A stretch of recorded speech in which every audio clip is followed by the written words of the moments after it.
पुढच्या जन्मी तू गोपालक होशील जा, आणि तुझ्या 2 पत्नी सुद्धा तुझ्या बरोबरच असतील.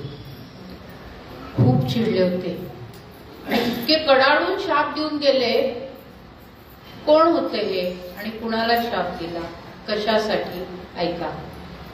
होशी तू गोपालक, होशी तू गोपालक, सवे असती पत्नी 2, सवे असती पत्नी 2, रोहिणी देवकी असती नामे जाण त्या पत्नींची.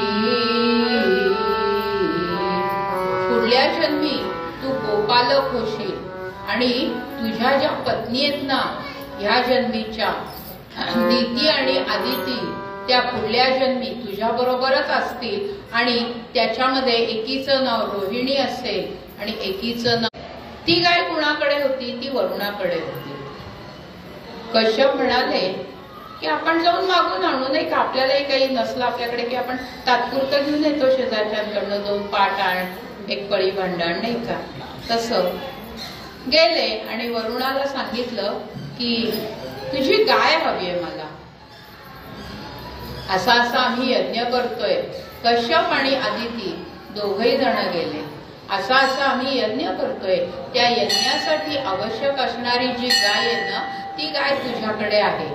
ते सगळे गुण तुझ्याकडे असलेल्या गायीत आहेत, माझ्याकडच्या गायीत नाहीत. ती गाय दे तेवढी.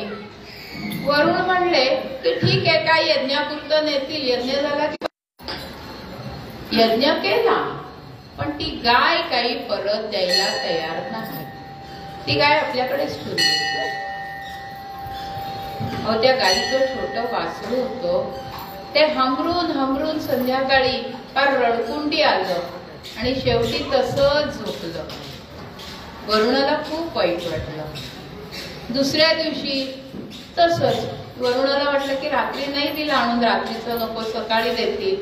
सकाळ गेली, दुपार गेली, संध्याकाळ गेली, ते वासरू हंबरतय हंबरतय हंबरतय. वरुणाला त्या वासराची दया यायला लागली आणि शेवटी वरुण उठले आणि कश्यप मी सकाळी देतो आणून.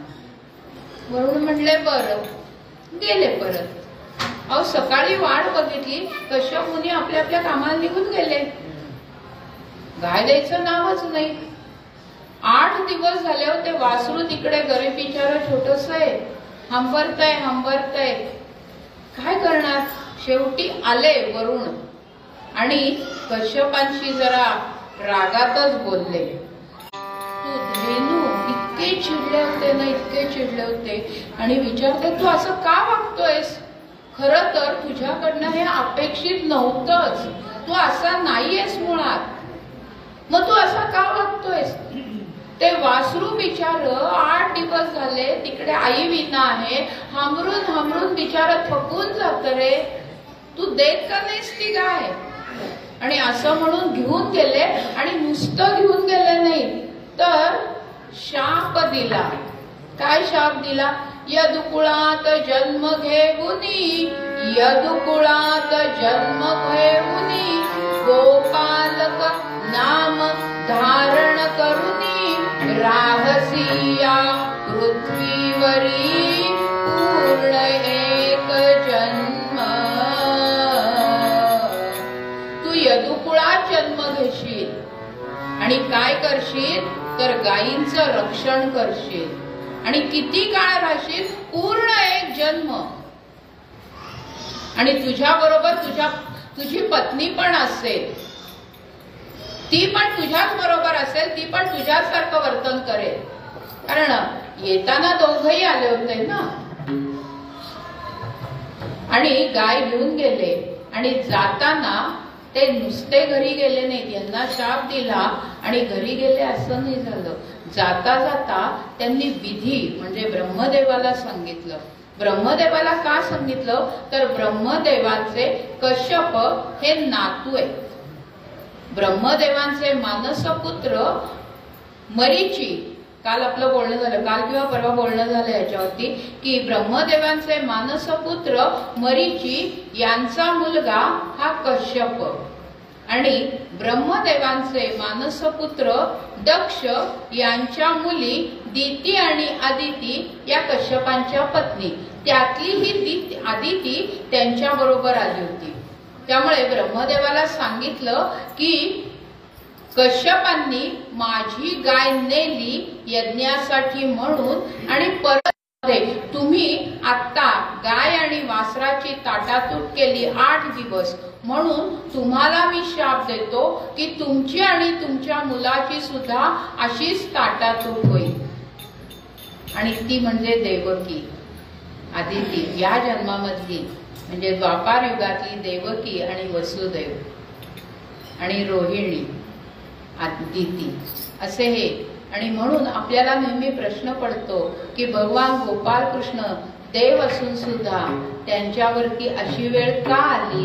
त्याचं कारण हे जनमेजयांनी व्यासांना प्रश्न विचारला, काय शाप मिळाला होता आणि का मिळाला होता, ती कथा मला सांगा.